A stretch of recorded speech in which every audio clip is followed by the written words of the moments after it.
There you go.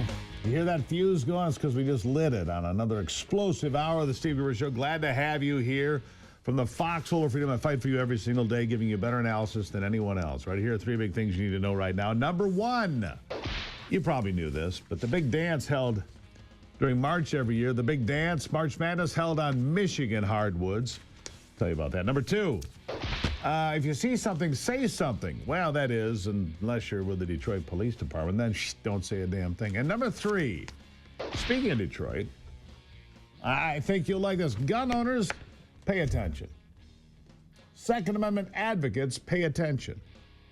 Because this story matters to you. This is Michigan. This is your home state, a place where you can carry concealed if you pass the background check and take a class and become proficient in the use of your hardware, which, by the way, I'm perfectly good with that, always have been. I have no objection whatsoever to having people take a class to understand how the equipment works.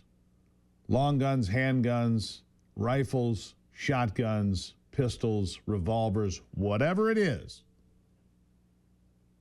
I want people to know how that equipment works, and I have no problem.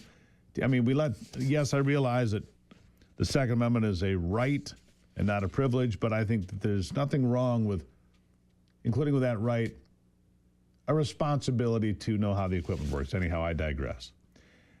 From Michigan News Source, my news company, we get this.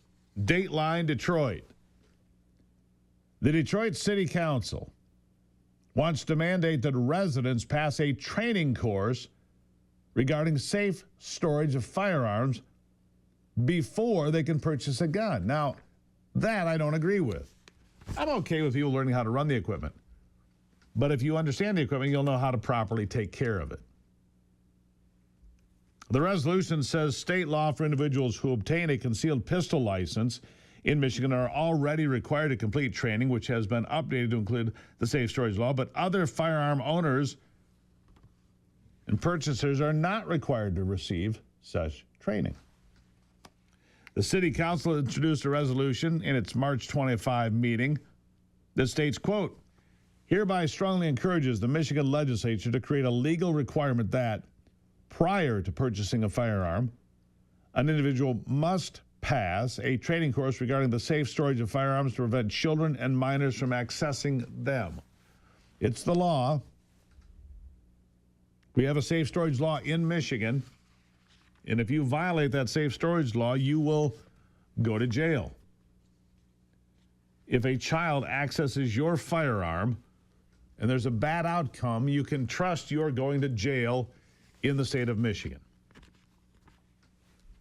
No question. A new secure storage of firearms law took effect February of 24. It's been in effect about a year. It requires individuals to keep unattended weapons unloaded and locked with a locking device or stored in a locked box or container if it is reasonably known that a minor is likely to be present on the premises. The state constitution, adopted in 1963, actually states that every person has the right to keep and bear arms for the defense of himself and the state. So not only do you have the Second Amendment in Michigan, you have the state constitution adopted in, I believe, in 1963. I'm pretty sure that's when it happened. Now, I want to stay in Detroit for, I don't know if there's, it has no real weight. They just like to push that. But speaking of Detroit, I want to stay with Detroit for a bit longer, if I may. Thank you. An officer in the 4th Precinct called federal immigration authorities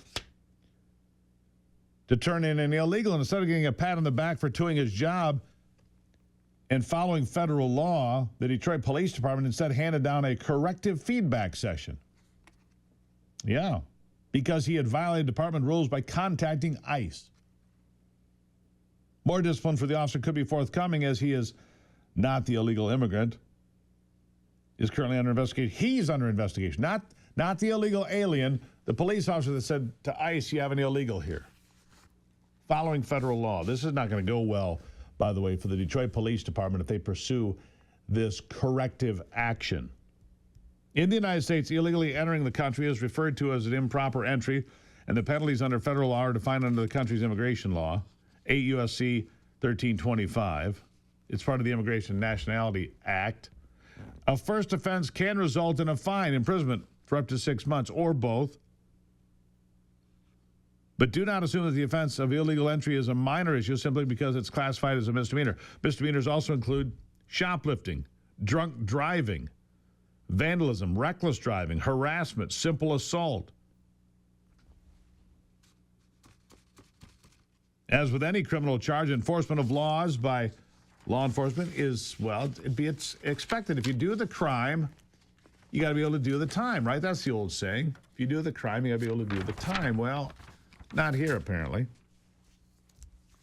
Apparently not here. The Detroit Police Department has a policy that forbids officers from enforcing federal laws, including federal immigration laws. According to DPD Public Information Director Vic Pratt, the officer's actions were not aligned with departmental policy. Aligned with federal law and common sense, but not with the Detroit Police Department policy. So the Detroit Police Department apologized to the illegal alien, who is still in Detroit. She is, in fact, continuing to help the officers on the complaint. She's working against the Detroit Police Department officer. I mean, seriously, Detroit, hello? Is there anybody home? Hello, Detroit, is there anybody? The lights are on. A big reason many say that Donald Trump won the presidency both in his first term and again in 2024. Tough stance and promises to stop the border invasion, which he has done, by the way. Border crossings by illegal aliens are at all-time, not recent, all-time record lows. All-time record lows. 8,300 in all of February. So when you attack police officers, who are you aligning yourself with exactly? If you target police officers for enforcing federal law and contacting federal Border and Customs Enforcement agents, who are you aligning with? Are you looking out for your citizens in Detroit? No. Are you looking out for the citizens statewide in Michigan? No. This is simple stuff, folks. Simple stuff. Enforce the law. Just enforce the law. This part of the program brought to you by my friends at Muskox. Speaking of Detroit, it's a Detroit company. If you're looking for the best flannel shirt you're ever going to own, rugged, soft as butter, tough as steel, they'll keep you warm and they'll keep you looking good. Muskox flannels. Everybody here loves them. We've been wearing them for years now. Soft, durable, designed to last. And with every Muskox purchase, you put $5 into the fund to conserve American wildlife. So it's the best overall flannel, as Gear Junkie voted 2 years in a row, and the Gruber team voted every year in a row. Every year we voted Muskox the best. Go Muskox.com. Use the code Gruber. You'll save $15. Go Muskox.com. Use the promo code Gruber. You'll save $15 right now. You want these. Trust me. All right? I'll be back in just a moment with, is Ron Rademacher here, that fella? I believe he is, after the break.